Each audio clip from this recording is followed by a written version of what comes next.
Well, hello Toowoomba. Welcome to a special edition of Talkin' Toowoomba, featuring the Toowoomba Chamber of Commerce Mayoral Debate Breakfast at Picnic Point on Tuesday the 10th of March 2020. This midweek edition is in partnership with the Chamber of Commerce. The following is an unedited recording of the event to provide you with the views of the Mayoral candidates in regards to small business. So good morning, everyone.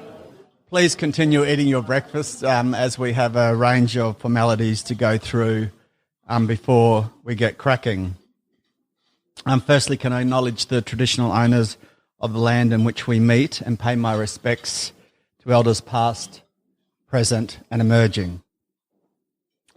Before we get started, many forget the advocacy is one of the core of Chamber's roles, not just here in Toowoomba or in Queensland or nationally, but around the globe. And that's where Chamber started in the first place, is to advocate for small business. Today I'd like to also particularly welcome Talking Toowoomba, because a lot of you may not know that they will be recording and subsequently podcasting this event free to everyone throughout the region through their website and through ours. So before we get started, I'll welcome the President up, President Harrison Humphreys, to do a welcome. Thank you.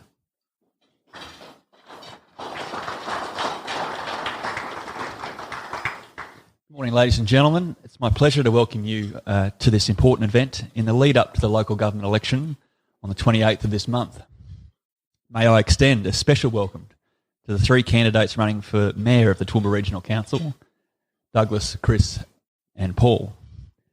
The Toowoomba Chamber of Commerce is an independent, not-for-profit organisation which advocates on behalf of local businesses to local, state and federal government to ensure our business community has a voice. We proudly host an extensive program of networking events which provide our members with a platform to maximise growth and a suite of professional development opportunities to enhance their skills. Small business is a big deal. The Chamber would like to see a turbocharged region so businesses expand and more money flows through the local economy. The Toowoomba Chamber has sought the views of its members and the broader Toowoomba business community in an effort to shape and influence local policy for the benefit of the local business community. With input from that community, the Chamber has identified 5 key priorities for the next Toowoomba Regional Council Mayor and councillors to assist small business.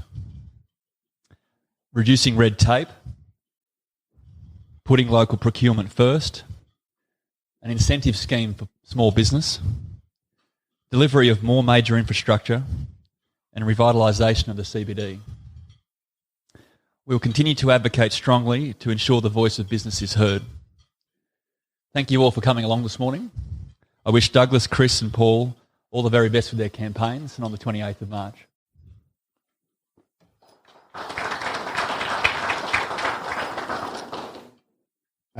Thank you, Harrison. So also I'd like to do some official acknowledgements, acknowledge President Humphreys and the Chamber Board who are with us this morning. I'd also like to acknowledge the presence of the 3 mayoral candidates. Welcome, and I appreciate and I'm grateful for your attendance, along with other councillors that are here this morning, Councillor Joe Ramia, Councillor Jeff McDonald, Councillor James O'Shea, Councillor Bill Carl, Councillor Megan O'Hara-Sullivan, which I see there, thank you, and of course to the Toowoomba Regional Council CEO, Brian Pidgeon, welcome. It's also important that, the Chamber couldn't do its work without its sponsors, so I officially like to acknowledge our Chamber's foundation partner, the University of Queensland, platinum sponsors, Burnoff Properties, and we are also very excited to continue our negotiations with the Heritage Bank in relation to the Business Excellence Awards, and hopefully we'll have an announcement about that in the coming months. I'd like to thank our corporate sponsors also that are here today, TAFE Queensland and the Toowoomba WorldCab Airport. So, how will this happen? The mayoral candidates were advised yesterday on how this will run out. So each candidate will have 8 minutes to speak about their vision for Toowoomba and in particular, small business. They'll be able to respond within that 8 minutes about the identified 17 commitments prepared in consultation with the business community and identify any other commitments they wish to make to small business. With a minute to go, a bell will ring for each candidate to provide some concluding statements. Now, after all three candidates have spoken, we'll invite them all to the stage where they'll all be provided with 3 minutes to respond to any of the other candidates' election platforms. The questions will then be followed by me as moderator. We have received a number of questions from the business community generally, which I have in my run sheet here, and then anyone in the room can ask a question of any candidate. The idea from then is after question time, we'll invite all three candidates to come up and sign their accountability agreements that the Chamber delivered to them yesterday in the presence of our President, Harrison Humphreys, and we'll go from there. So some expectations. I expect all Mayoral candidates may have different views, and we'll respect those views and opinions. I expect that we'll all let each other finish their statements, and I expect us all to focus on policy matters, not personal matters. Now, as the moderator, unfortunately for the mayoral candidates, I get to decide if matters are out of hand or not, but I'm pretty sure after meeting them all this morning that won't happen. And so, let the debate commence. So it's going to be a random choice of who goes first. So can I ask the President can come and choose a name out of the... Lou will be the timekeeper, and the first candidate to provide the 8 minutes is Chris. Welcome, Chris.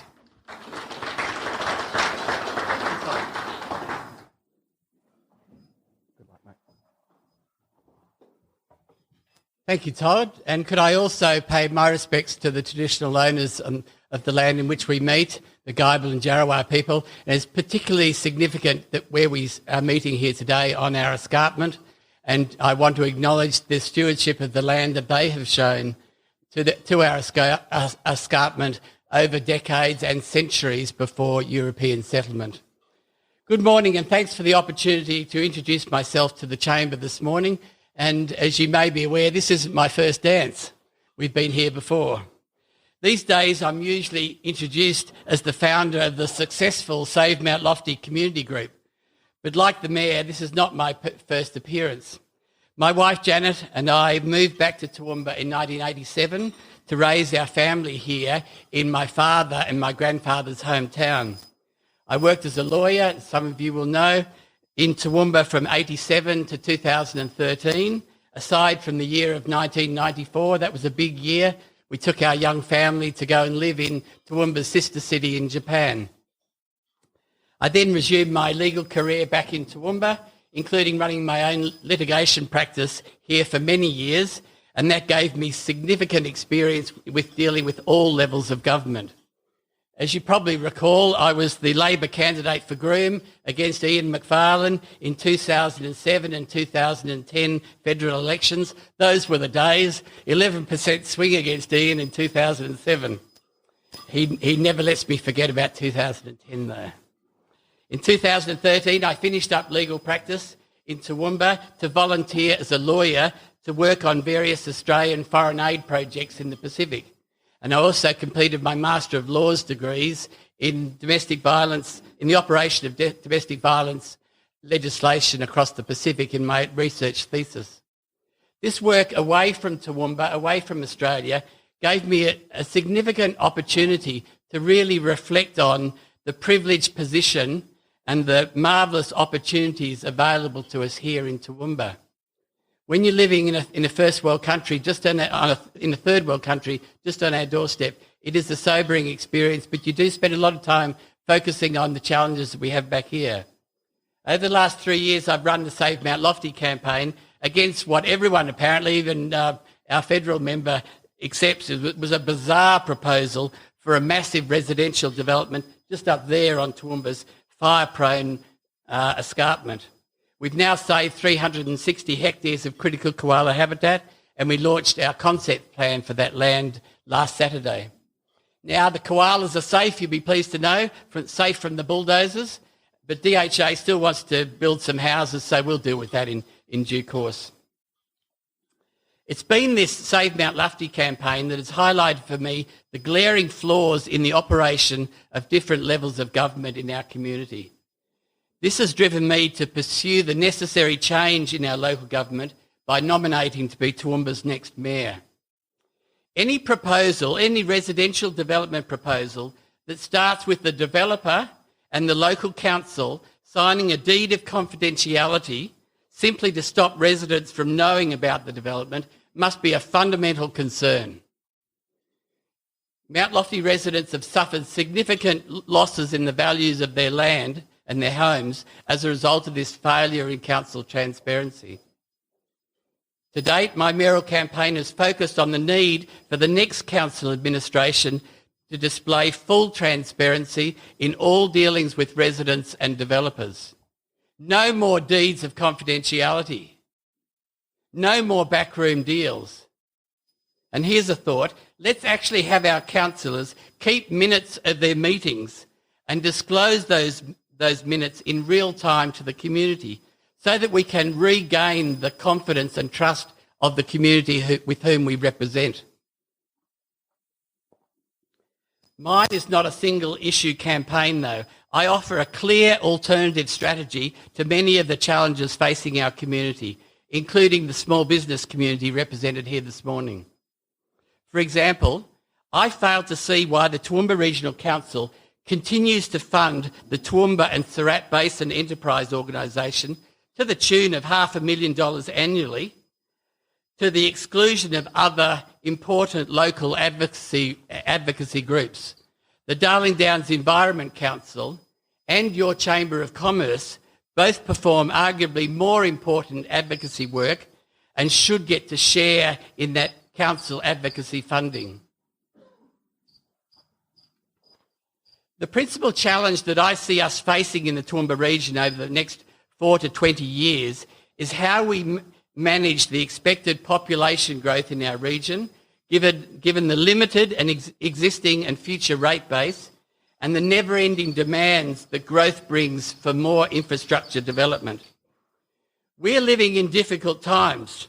We've had drought, we've got a total lack of business confidence, we've had the major job losses that were reported in the region late last year, a slowing economy, we have significant social problems in our community, and always we'll have the random issues that will come along and challenge us, like the coronavirus, and then yesterday's massive stock market sell-off. They're challenges that we face.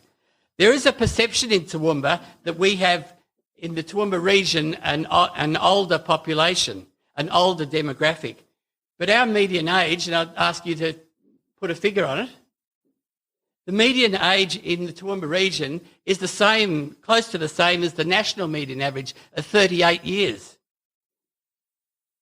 That means that we already have a solid base in the community in that demographic age to work in our community, go on contributing rates to the council consistently over future years. As a council, we've got to remain agile and nimble in our negotiations with business and all levels of government so we get our fair share of funding to meet this growth. Council shouldn't shy away from having hard discussions with developers and potential investors to let them know that they're welcome here in our region, but they'll need to pay their own way. I say that in the context of the Fernley cancellation of their development at Westbrook that was reported in this morning's Chronicle. Sometimes you've got to have some hard discussions with developers, and I'm prepared to do that. I don't think so. I've got a lot more to say.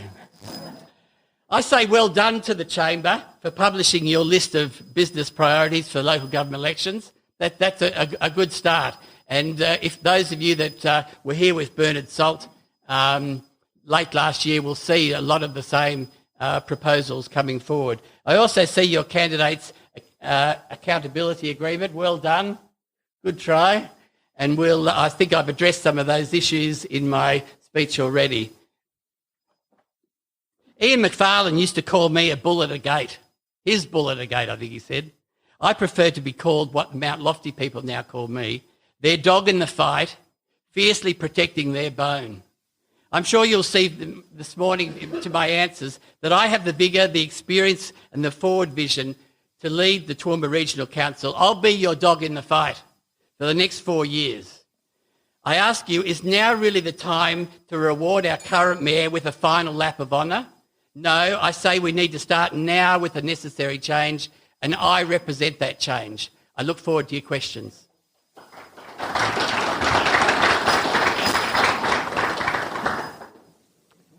Thanks, Chris. Okay, who's the next cab off the rank?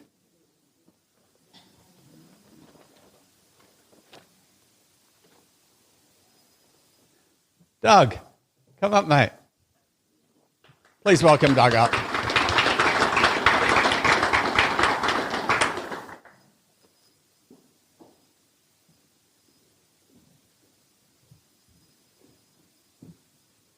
Good morning, everyone. I'd like to thank the traditional owners of this land too. Well, my name's Douglas Doell. I grew up in Townsville, went for a working holiday around Australia and settled out in Oakey. Or actually Hayden first, then Oakey. I was a dump operator at Hayden for approximately 9 years until it was closed. And that's about all about me anyway. That's the boring stuff.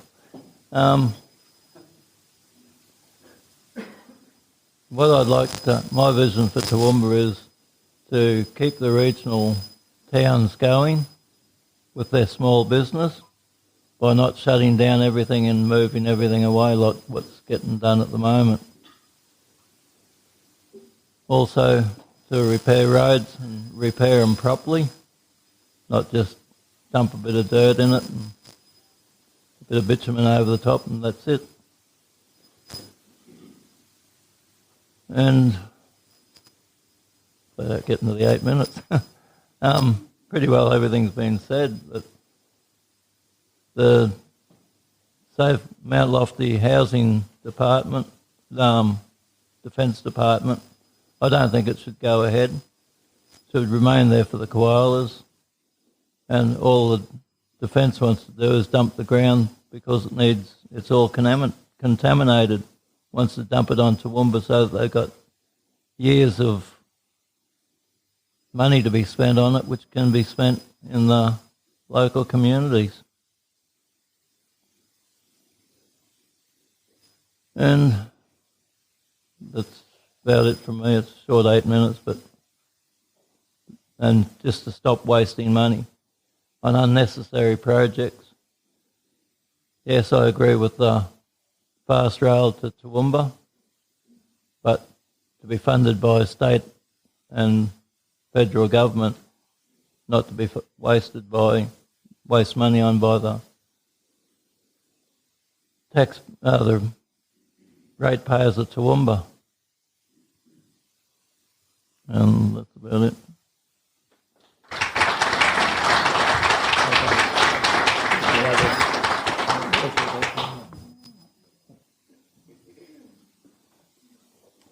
Thanks for that, Doug. And now we can, I guess, I know who the third one is. So, Paul, if you'd like to come forward, and I promise I won't have another coughing fit. So, come up, Paul.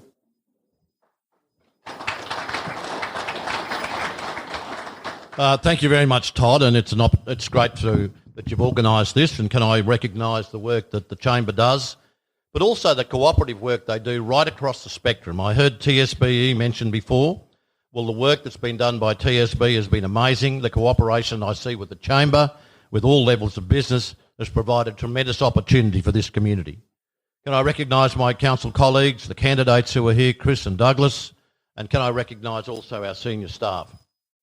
I come from a farming family who live in the Captain's Mountain area. I was educated at the Captain's Mountain State School, followed by 5 years at the Queensland Agricultural College, graduating as a 19-year-old, and I began my local government career over 30 years ago when I started as a divisional representative in the Mulmerran Shire Council. In 2000, I was elected the Mayor of Mulmerran, and I held that position in 2008 when we had amalgamation. I stood in that first election, and I was very buoyed by the result that I got, and I became the Deputy Mayor of the Toowoomba Regional Council. In 2012, I challenged for that job and I became the Mayor. Have been elected ever since. We believe that we are in an area that's had tremendous progress in the last 8 years. In fact, anyone who wants to analyse what's happened in this community with things like airports, bypasses and many other things, you'll find there's a lot happened. I'll address some of your questions and I'll particularly address red tape. You know, we are constantly committed as a group of councillors to make sure that we reduce red tape and make things easier for those who are working to do things in our community. But there's an overarching Local Government Act, of course, which does provide some difficulty. It depends on the interpretation at any time of delivery. But when it comes to planning matters, yes, there are pre-lodgement meetings and they are just so very essential when it comes to moving forward on all those sort of things. The new planning scheme will certainly address much of the red tape issues, and that will be in the hands of the new council when it's elected. The second question that you put up there is about local procurement. And can I quote January's figures? 64% of local procurement came from the Toowoomba Regional Council area, 14% from South East Queensland, 15% from the rest of Queensland, and 7% only outside that. We do have a weighting to encourage local people to actually provide our services. When it comes to small business, there's significant support from TRC by way of grant from time to time to help small business, particularly in the regions where there clearly is a problem, and that's been identified. If I'm elected this time, I'll be putting to council a proposition of trying to build resilience in those small communities.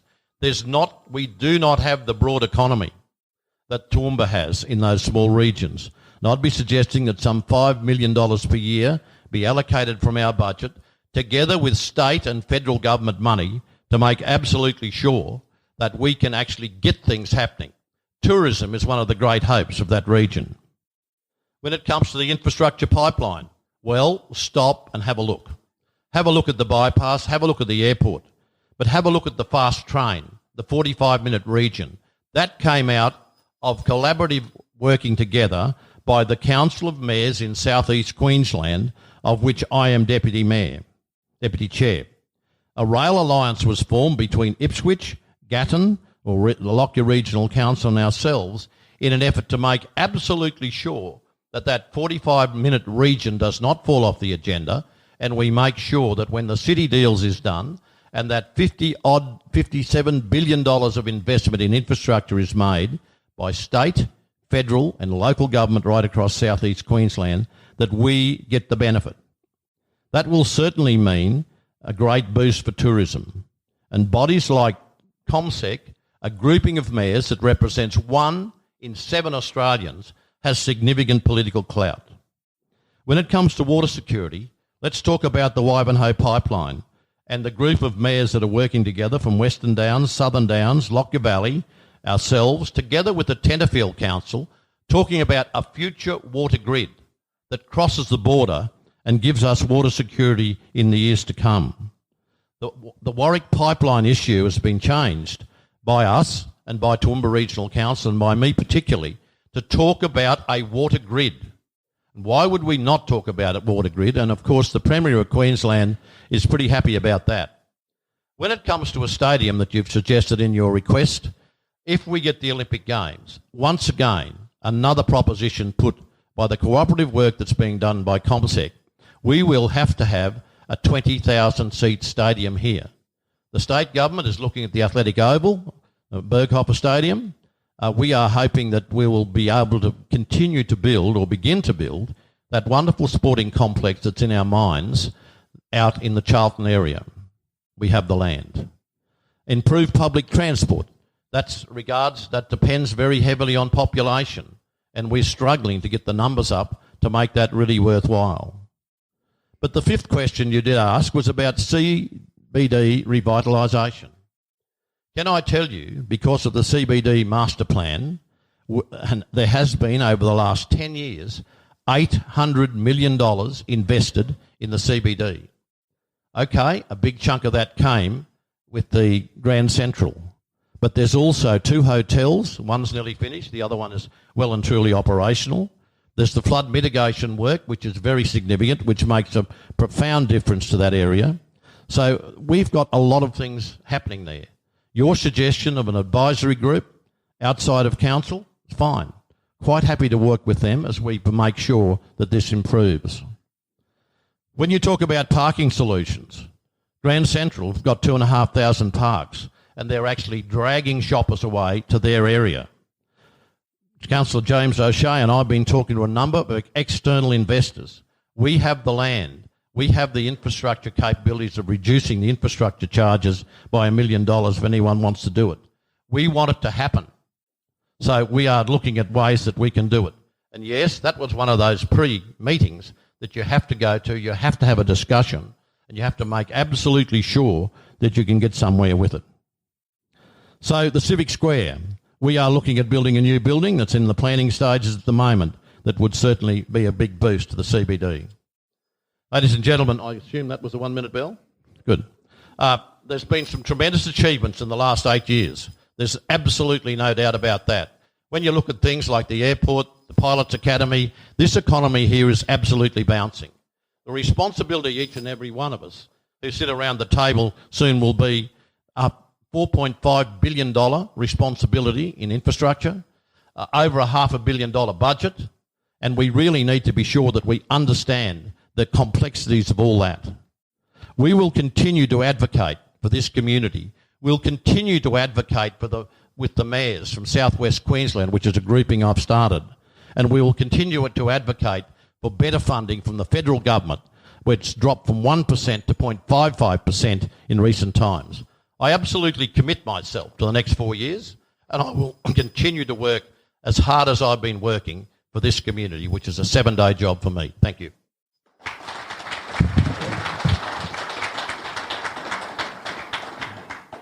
Thanks for that, Paul. So now we'll have responses. You've got 3 minutes to respond to any of the previous questions. So, Chris, do you want to... Yeah, of course. Come up here, then you can sit up there, and then we'll do questions from there, yeah?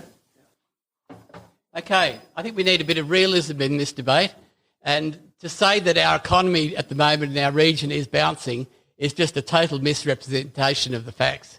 I don't want to sound negative, but I think we've got to be realistic. And that's what an election is, if you really think about it. It's every 4 years we take an audit, we have an account of our performance and where we're going as a community, and then decide on who's best placed to move forward and to take our council forward over the next 4 years. So let's be upfront. The CCIQ Suncorp report on business confidence gave a pretty damning assessment of business confidence throughout our state. And I understand from Todd, in your interview or podcast the other day, you said that you're still waiting for the Toowoomba specific report. But across Queensland, we've got the lowest reading of business sentiment on record for the second consecutive month. Sales declined due to subdued consumer confidence. 58% of businesses reporting cost increases. 1/2 of businesses reporting deterioration in bottom line. Business decreased staffing levels to 5-year lows. So, and in Toowoomba, we haven't got the report as yet, but we know that we've had significant job losses last year with the end of the Toowoomba bypass project, the ongoing drought and poor business sentiment. Now let's wait for that to flow through to our local real estate market there and really assess whether this community is bouncing for everyone. It may be bouncing for this community here, it's represented here. I really hope that it does, because I want to work with you with small business. But let's not forget the rest of the community out there, the ratepayers that are struggling to pay their mortgages, and they cannot accept any more increases in rates and other charges in the years ahead. And that's what's going to come if we take a cavalier approach to all this infrastructure development. Unless we are careful to ensure that we're getting significant contribution from state and federal governments. That surely could not be 3 minutes, Todd. Oh, that's a relief. I've got so much more to say. Okay, let's just reflect then on the real plans going forward. If you go back to what Bernard Salt said here in the middle of last year, he reported to us all these different projects that he saw the need for us to invest in and get investment into this region. Why? Because he was concerned that we would not receive the population growth that we need to support the necessary infrastructure into the future. Why? He said that we're presently the 17th largest regional centre, largest centre in Australia, but in 20 years' time we'll become the 19th largest centre. So in fact, our level of growth, our projected level of growth, will not support the cost of all this infrastructure. Our major responsibility as a council is to provide the services to our ratepayers. Hopefully I'll get more questions on that in the minutes ahead.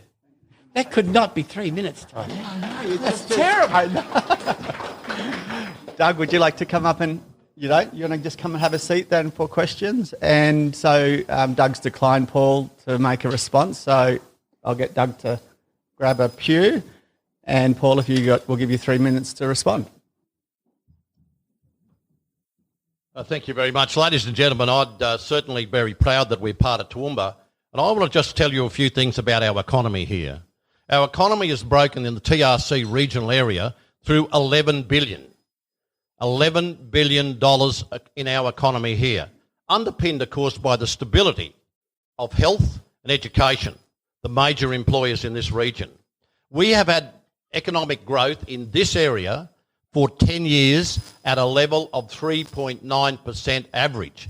Can anyone tell me any other regional area in Australia that's done better than that? I can assure you it's the breadth of our economy, it's the entrepreneurs who are investing, it's the people who are coming here and want to come here to live. Now, I heard in the last few days that real estate is stuffed in Toowoomba.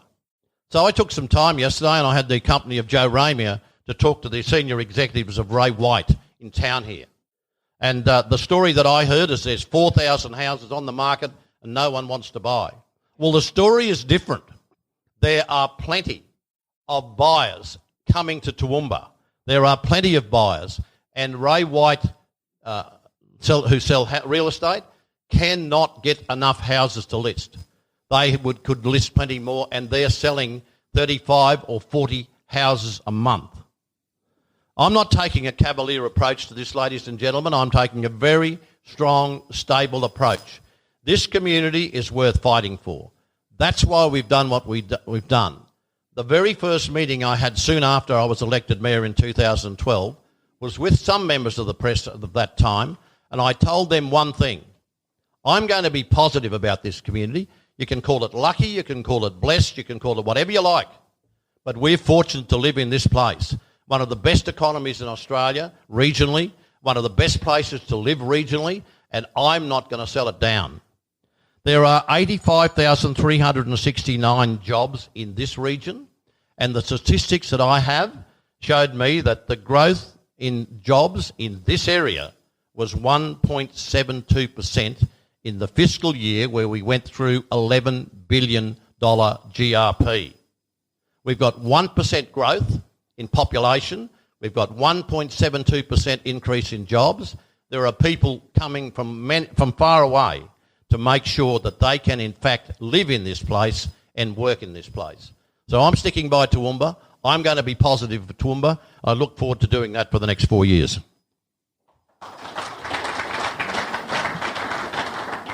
Thanks, Paul. And can I thank all mayoral candidates for your insightful words this morning. Now, questions. Does anyone have a burning question from the audience? Oh, well, there must be. Don't be shy. Yeah, don't be shy, Jeff. Could you just introduce yourself and then ask the question? Jeff McDonald, life member of the Toowoomba Chamber. Cracker Cricket Paper is our business, local business, relying on all the good folk in the room here to support our business. My question to all three candidates is around the long-term financial sustainability of the Council. It's all right to say all these things that we need to do, and and the Mayor's spoken about the challenges we have from levels of government bringing money to our region.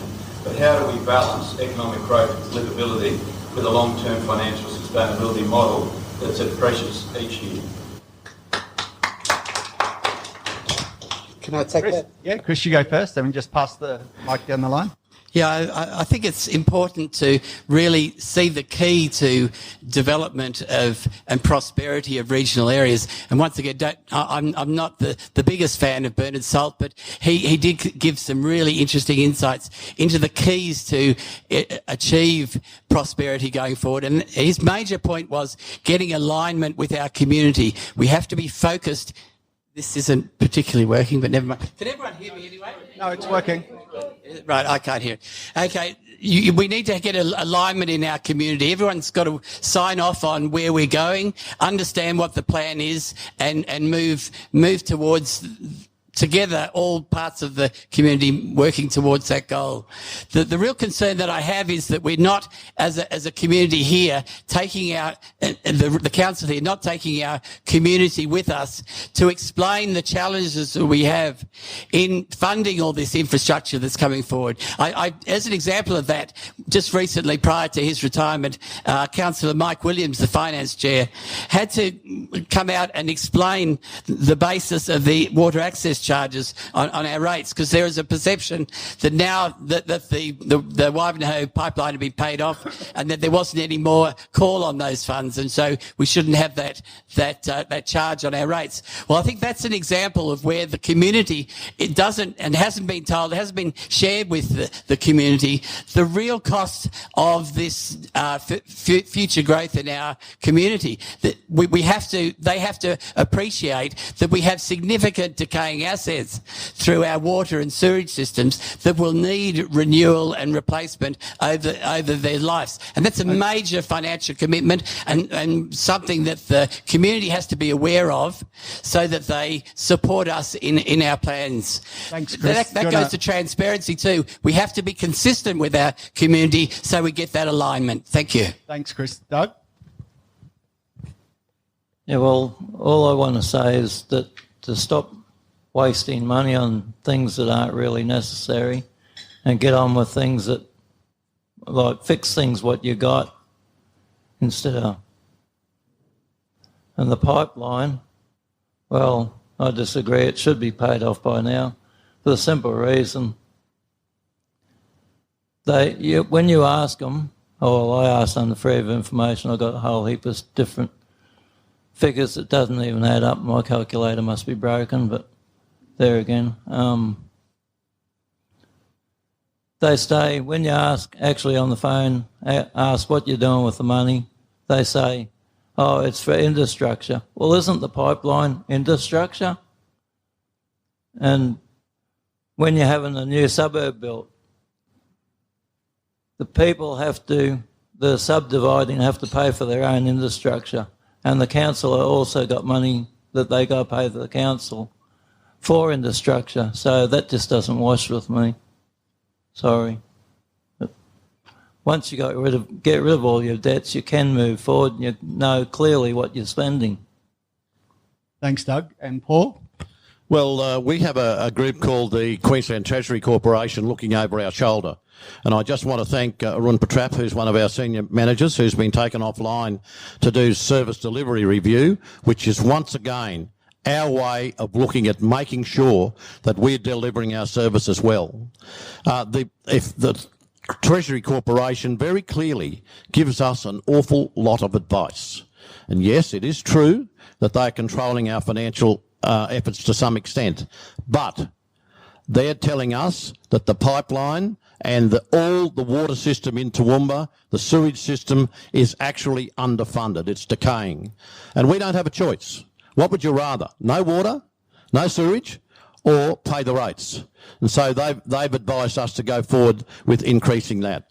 If there was something that was misinterpreted by this community, and I was involved at the time, the pipeline from Wivenhoe, it was clearly spelt out that we were getting the extra money, access fee, to fund the water business in Toowoomba. It was spelt out. But it was one of those things that people did not want to hear. And okay, we may have failed in getting that message out, but the truth really is that we have an underfunded water system and we continue to battle with that on a daily basis. Yes, we get money with every block of land that's developed here, and the investors who are developing that land have to also contribute to significant infrastructure. But there is a problem that I see, a long-term problem, and I've been around a while in local government, and that is we are not getting our share out of the state and federal government when it comes to building infrastructure. They are not doing it. We were getting 1% of the tax take. It's dropped now to 0.55% of the tax take. And if you know something of local government, you'll find that local government all over Australia is working very, very hard, advocating to get that increased. We are the community builders. We know what has to be built next, and we need that support. We don't need it in a competitive way. We need to know for sure that if we're going to build something, that money will flow our way from the federal and state government. Thanks, Paul. I'm assuming that from an infrastructure point of view, is one of the key commitments that we've made, that you'd all agree that you'll advocate and work with stakeholders to deliver faster rail, to deliver water security, to deliver a stadium, or to deliver improved public transport. Would that be a correct statement by myself, Paul? Well, they're the things I've been advocating for the last 8 years, my friend. Great, so Doug. I'm on side. Great, Doug. Yes, that's right. I'm on side. Chris?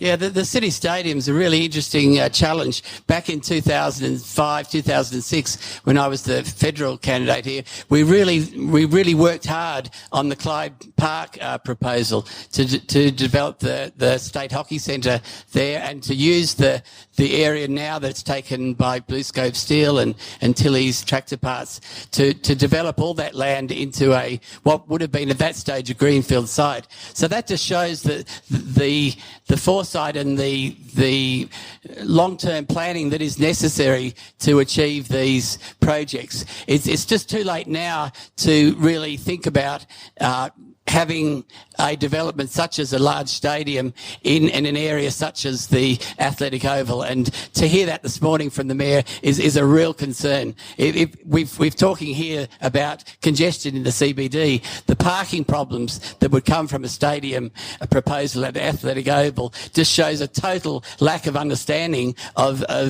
what is necessary. Go to Townsville and see that they had to have a greenfield site to enable their stadium, to have the access of transport, to have the parking access, to have a facility available for the next 20, 30, 40 years. Thanks, Chris. I'll let Paul answer, but you might have read an article that I wrote that recently about stadiums and also universities. So Townsville is a great example where a university was placed in the suburbs and a stadium was placed in the suburbs, and 10 to 20 years later, those are being rebuilt in the city centre to revitalise the city centre.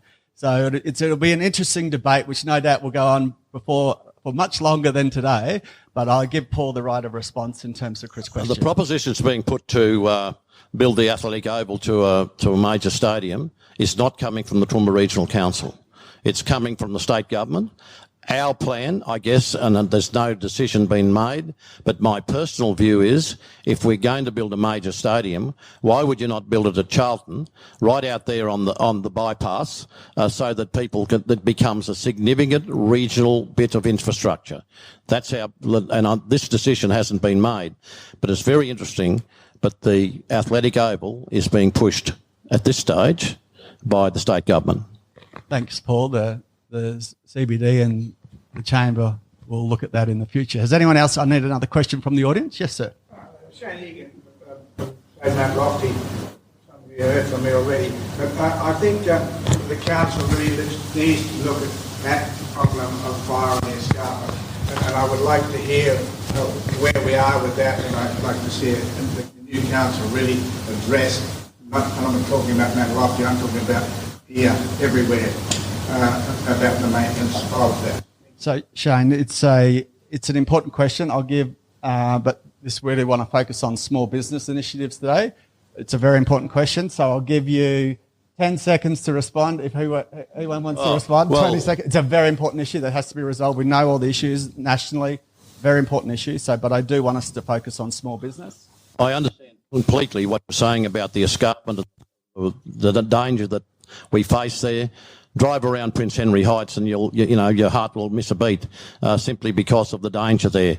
We, state government, private landowners and TRC have not been aggressive enough when it comes to reducing the amount of fire hazard that's on the ground out there. We must do it, and I think we've seen what happened in southern Australia, and those people who preserved that land and did nothing with it are totally responsible for the millions and millions of animals that have been burnt, including kangaroos and koalas and many other things. They're the ones that should step up to it, the people who won't burn during the winter time. I would rather our 200 or 300 volunteers in the Rural Fire Service around here out fighting, out backburning in the winter time than fighting a dangerous fire in the November, December, January period. Thanks, Paul. I think everyone's nodding in vigorous agreement. Doug? That was a long 10 seconds, Paul. I can't count. Times like this. Don't tell us that, Paul. I don't agree with backburning because I've seen plenty of backburning actually get away and do more damage. That's a fair point. And I reckon the landowners themselves should be getting out there, cleaning up the undergrowth. And if it's at all possible, put cattle, horses, whatever, to keep it trampled all down. Well, they haven't been doing it. That's the problem. Chris? Maybe because the council won't let them. Once again, I'll throw the ball to Chris. state government gives the permit. That's right. Don't pass, Chris? pass the buck. Sorry to disagree with you, Tom, but it clearly is an issue relevant to small business. Just imagine the tragedy that would happen if, in fact, an escarpment fire reoccurred like we had in 2002, where they said, east of Curzon Street, we can't help you. And at Save Mount Lofty's Toowoomba Escarpment Bushfire Forum in February of this year, we had the experts from across Australia tell us that due to the change in the nature of fires that they saw at Binnaburra on the hinterland of the Gold Coast, where tropical rainforest just burnt, that the whole of Toowoomba would be at risk. So if you're looking at your businesses here and thinking what your number one risk to your bottom line is, think again. The risk of a bushfire here, the tinder dry conditions that we had in December, we just can't let happen again. And we've had the experience of Ravensbourne. Paul's had the experience of Millmerran, the tragedy out there. We've got to be ready and nimble and agile to get that work started. What Doug said is absolutely right, is that we can't just go out there and burn this afternoon. There's a lot of preparatory work that needs to be done for the risk of that fire escaping. So it's really important for the council to get that preparatory work done. And with respect, I know you're in caretaker mode at the moment, but what has been done between the Ravensbourne fire and going into caretaker mode to do that preparatory work? Nothing. Nothing has happened for the last 8 years. Nothing has happened since 2002 when Di Thorley in the Chronicle said that we needed to do backburning. Nothing's been done. Thanks. Council is the largest landholder there on the escarpment. We've got to work on this. Thanks, Chris. So That was a long 10 seconds. you both have something in common. So, so in terms of, let's talk about red tape. So the feedback from small business is they want some assistance to navigate the government approval process. They're complex, they're difficult, they want some assistance in actually helping them to apply for grants, to do those things, because they're things that give them a leg up. So are we all committed to actually committing to investing in small business by actually assisting them in navigating the approval process? Yes. Doug, thank you, Doug. That's a yes from Doug. A round of applause, please, for Doug. Thank you, Doug. Paul. Absolutely. I get very frustrated by red tape in my own business, but also here at council. But bear in mind that when it comes to some of that stuff, we are the protectors of the ratepayers' money, and we have to be very, very careful how we spend that money. Chris, do you want to talk to that, or are you happy to? And 10 seconds. 10 seconds. You're tough, Doug. You're tough. I saw the accountability agreement there, and my concern was the $500,000 and the $100,000 that was detailed there. I totally agree with Paul that we've got a responsibility to spend the rates with great respect and ensure that we're not passing over significant training responsibilities to the council, where private industry should really be very familiar themselves and train themselves as to the how to navigate these complex arrangements. That said, I think that my address did canvass that by proposing that the council funding to Tisby really should be split more evenly between the advocacy groups of our region, and from that funding you should be able to run some pretty good courses. Todd? Thanks, Chris. Everyone really probably understands that we're very protective, our chamber, as being fiercely independent. We get our money purely from our memberships through functions like this and other events and government grants. And our sponsors. So these events like this actually enable people in my team to have jobs to advocate for small business. So Chris, I would love to. I will steal your money, not steal your money. I would love you to agree to give us money, but I'm pretty sure my board will say, Todd, we're fiercely independent, and we're one of the only chambers to do that, and they're very proud of that fact. So, Todd, you opened the door there, and I can't resist just jumping in. There's no door being opened there. In our negotiations for attending today, I was concerned to see that the chamber was taking all the proceeds from this function, because previous debates that I've been involved in, there has been a donation from the ticketing to go to a local charity, and I think that's appropriate. I think my fellow candidates in the room here today would like to see a modest contribution from this event to a local charity, and I would nominate the Domestic Violence Action Centre as an appropriate centre for a modest donation. I appreciate the chamber has to fund its operations, but to use a municipal event like this to fund those, it's just unfortunate that we can't have a commitment to make a charitable donation. But over to you, Todd. Thanks, Chris. I'll take that up with the board and get back to you. So let's talk about local procurement. And Paul, you made a great point in your speech that there is no doubt, and we've been very open about the commitment that the Toowoomba Regional Council has in terms of procuring locally, and it's enormously increased in the past 5 to 10 years, so congratulations there. The thing is, what the members are saying is we want that split up even further. We want to understand what is the industry spend. Is it professional services? Is it the blue-collar workforce, the white-collar work? Because that's a really significant part of understanding the spend. So would you be willing to actually delve down deeper into that to report on the actual split amongst different industry types and workplaces? Well, that'll give our bureaucrats a little bit more work to do.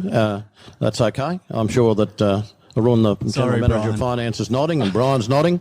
But we can certainly do that. That's only a matter of how you record it, and that will come out.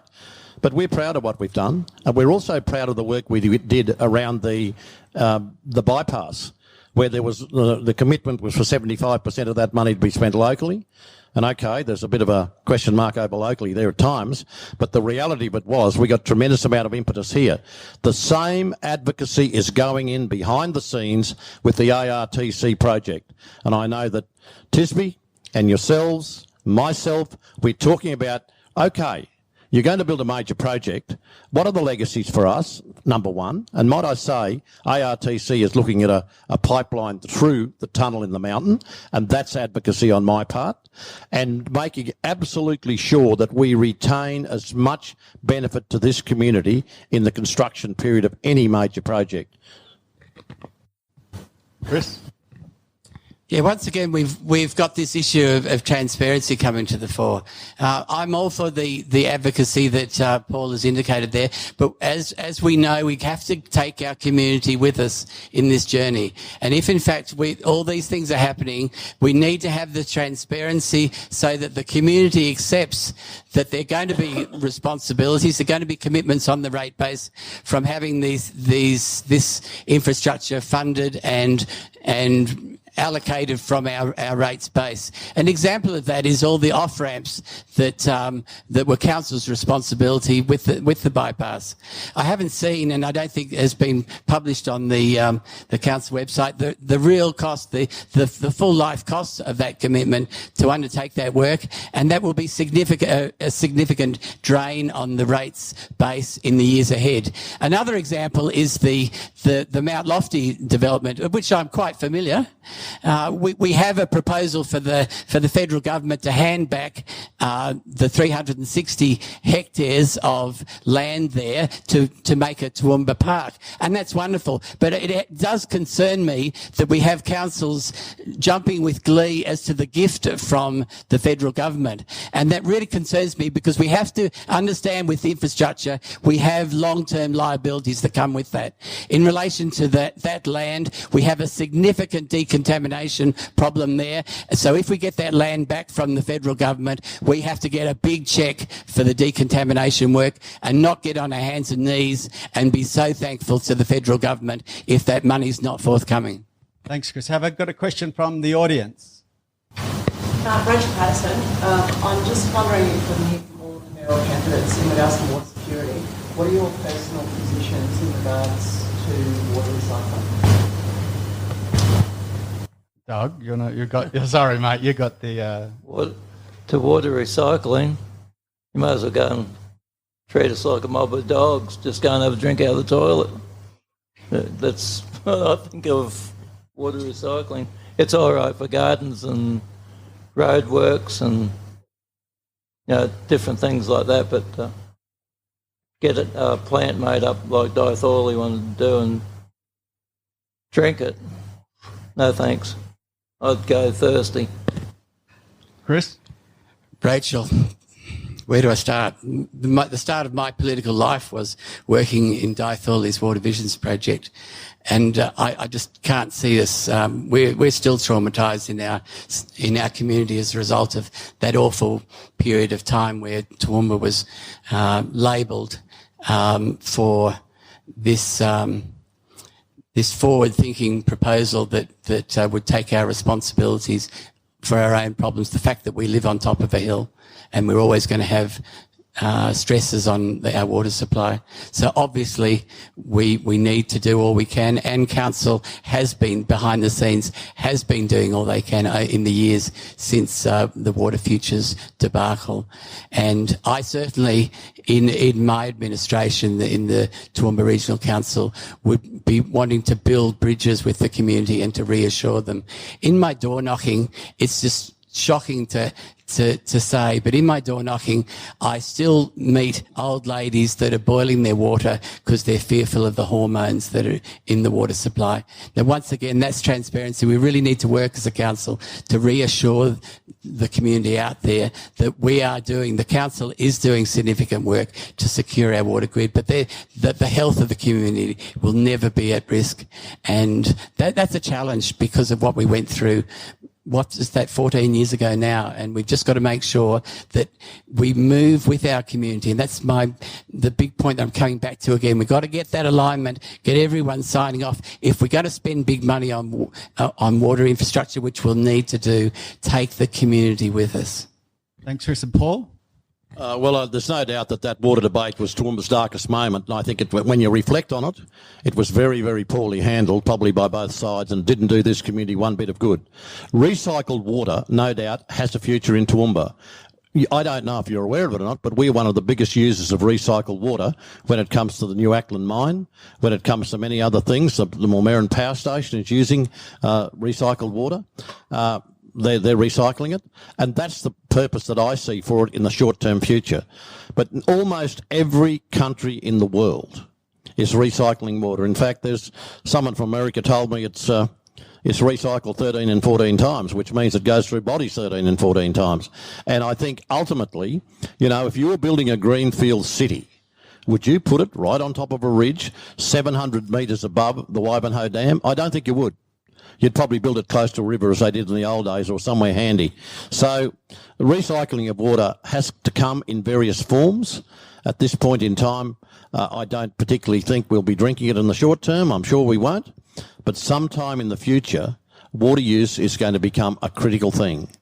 That is why we're working on the grid and the pipeline to the northern rivers of New South Wales. If we were to take less than 1%, a fraction of 1%, in fact, of the water that flows out in the Clarence River, we would have water security here for many, many years. And by the way, we've got water security here now to 2041 because of the Waibano pipeline. Thanks, Paul. So I see Chris's. I'll take one final question. It's that time before we get the fun opportunity to see what the candidates will commit to as part of the accountability agreements, or if anything, nothing. So, but Chris, you want to have the last final question? Thanks. Yeah, Chris Black. I'd just like to know your 30-year vision. We're talking a lot about the short term here. I'd like to see our leaders make decisions for the next 30 years so the next generation of Toowoomba residents can benefit from the decisions we're making today. So what's your ideal 2050 Toowoomba look like? Well, one of the important things is we need to preserve the livability of this community, and we need to preserve the kind of place that it is. But we're certainly going to be working hard on water security, and now's the time to do it for the next, not 30 years, but the next 50 years. We're going to be talking about how we're better connected to Brisbane with the fast rail, that kind of thing. But I think preserving the livability of this community, and that's multifold. There are many things that are involved in that, including the bushfires, including the escarpment, including all those sort of things. I believe that if we preserve the escarpment in the way that we can, and developed infrastructure there around tourism, around mountain biking, around walking trails, you'll find that we will be a very popular place to go. We need also to continue our connection with people west of here, because we are very much the gateway to the southwest, and that's the very reason that I put the mayors together in a group in southwest Queensland so that we can work together. Everything that happens out there has an impact here. No, look, the future for Toowoomba is particularly bright, and there are many people playing their part, including the Chamber of Commerce. Thanks, Paul. Doug? Yeah, well, I don't think I'll be here in 30 years.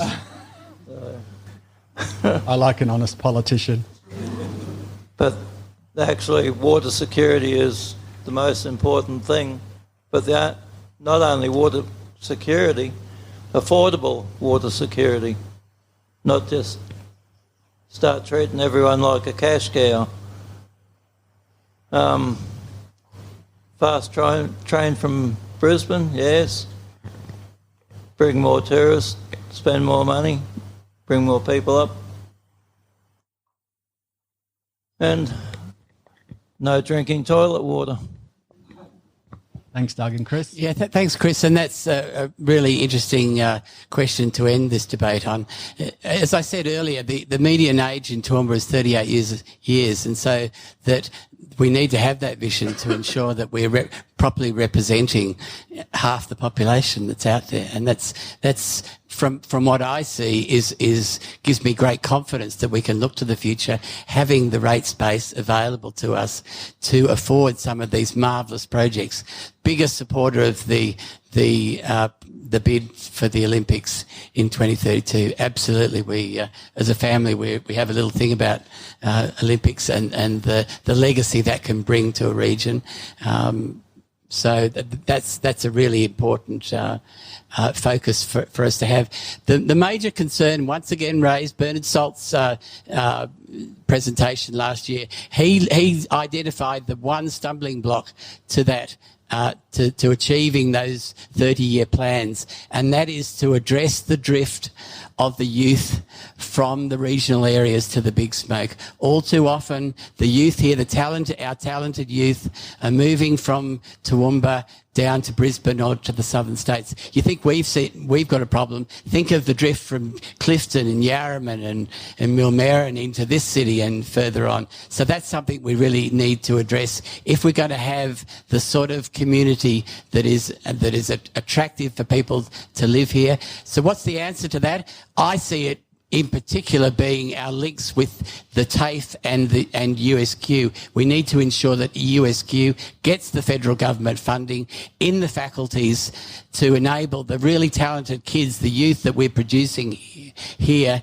to be able to do their medical degrees here, their dental degrees here, and the higher engineering courses. They're the sorts of ideas that we need to ensure that we're right on top of so that we can execute on that 30-year plan. Because if we continue at the moment to have the population drift, then we'll end up, as Bernard Salters predicted, we'll go from the 17th largest centre in Australia to the 19th largest centre in Australia. And the result of that is that we won't have the money to contribute to all this infrastructure that we've talked about today. We've got to be realistic about that. We've got to find that money to fund future growth. We want it, and we've got to achieve it, but my real concern is that unless we keep our youth and kids like our children living in Brisbane and overseas, there wasn't an avenue for them to stay on here in our region, and we've got to do better if we really want the community that we all hope for in 30 years' time. And thanks for the opportunity. Is that wrapping up, is it? Thanks, Chris. Yep, that'll be great. Yeah. I got a couple other two. Great, thanks, Doug. And also for the next, yeah, it doesn't matter. You took longer.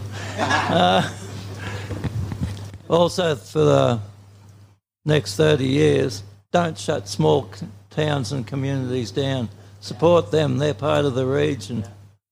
Thanks, Doug. So thank you to the Americans. The one final course of business is you probably all know that we've been talking about accountability agreements, and the three mayoral candidates yesterday were given the list of 17 commitments that have appeared we've been advocating for on the basis of small business, who we developed, as President Humphrey said earlier, through consultation with small business and through written submissions, verbal discussions, and some from the broader community.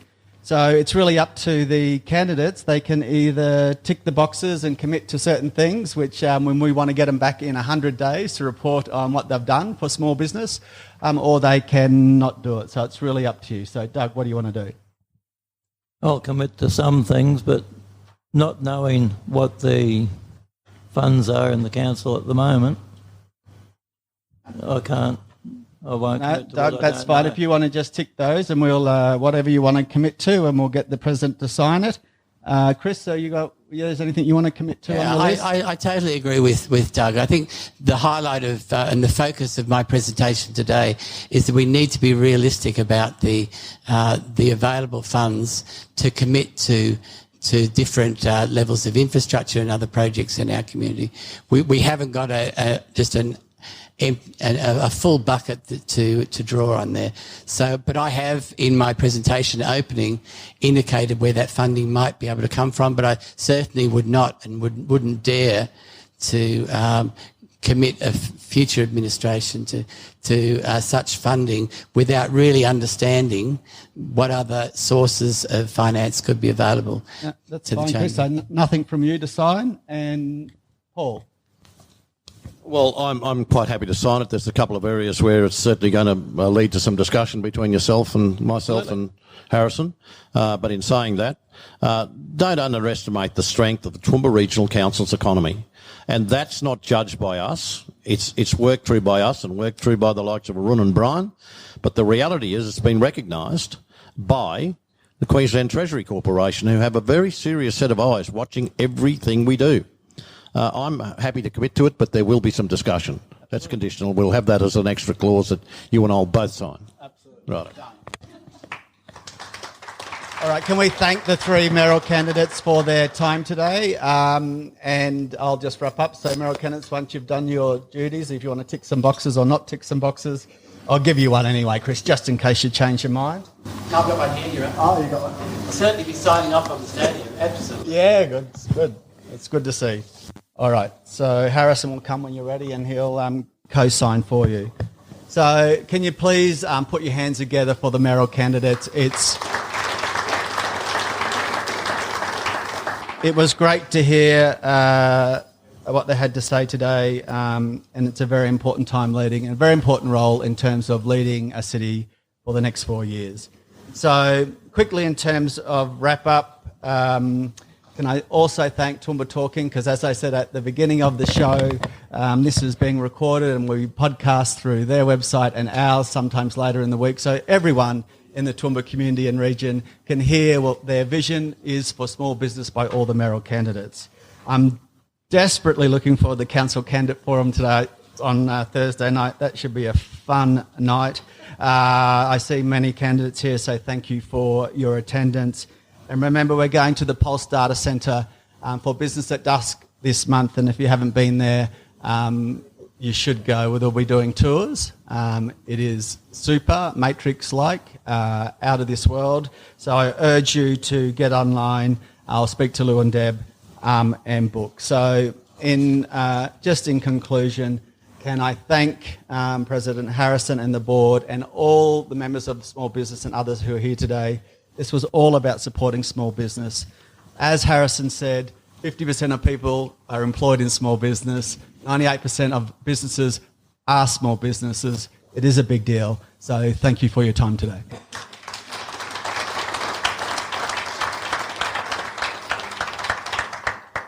This independent podcast was recorded as a community service to help inform Toowoomba residents of their options at this election.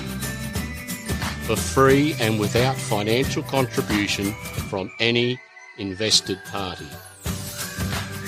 Our thanks to the Toowoomba Chamber of Commerce for their ongoing support and allowing us to include this event on our podcast. Until next time, see you around, Toowoomba.